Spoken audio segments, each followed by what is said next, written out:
दोगलापंथी देखो मध्य प्रदेश के ग्वालियर के हाईकोर्ट के वकीलों की। बाबा साहब भीमराव अम्बेडकर जी के बनाए गए संविधान के द्वारा पैसा कमा सकते हैं, लेकिन बाबा साहब भीमराव अम्बेडकर जी की मूर्ति नहीं लगने देंगे। असल में ये मामला कुछ इस प्रकार शुरू होता है। जब अभी दिल्ली सुप्रीम कोर्ट ने बाबा साहब भीमराव अम्बेडकर जी की मूर्ति लगाई, तब ग्वालियर के हाईकोर्ट के वकीलों को भी समझ में आया कि ग्वालियर के हाईकोर्ट में बाबा साहब भीमराव अम्बेडकर जी की मूर्ति होनी चाहिए, क्योंकि वो संविधान निर्माता हैं। तब कुछ वकीलों ने बाबा साहब भीमराव अम्बेडकर जी की कोर्ट के परिसर में मूर्ति लगाने की कोशिश की।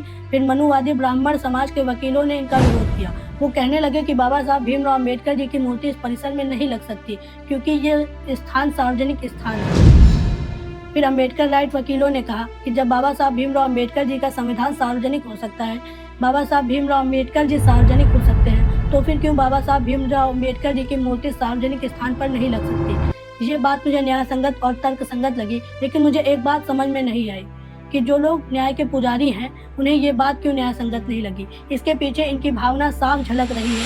फिर इस विवाद में भीम आर्मी इन्वॉल्व हो जाती है और फिर ये विवाद सोशल मीडिया पर चलता है। 6 लोगों के अकाउंट बैन हो जाते हैं और इस विवाद की सुनवाई 9 तारीख सोमवार को जबलपुर हाईकोर्ट में होने वाली थी, लेकिन अभी तक कोई खबर नहीं मिली है। मेरा पूरा अनुमान कहता है कि जैसे मंदिर वहीं बना है, तो बाबा साहब भीमराव अम्बेडकर जी की मूर्ति भी वहीं पर लगेगी, क्योंकि जबलपुर हाईकोर्ट में ऑलरेडी बाबा साहब भीमराव अम्बेडकर जी की मूर्ति लगी हुई है।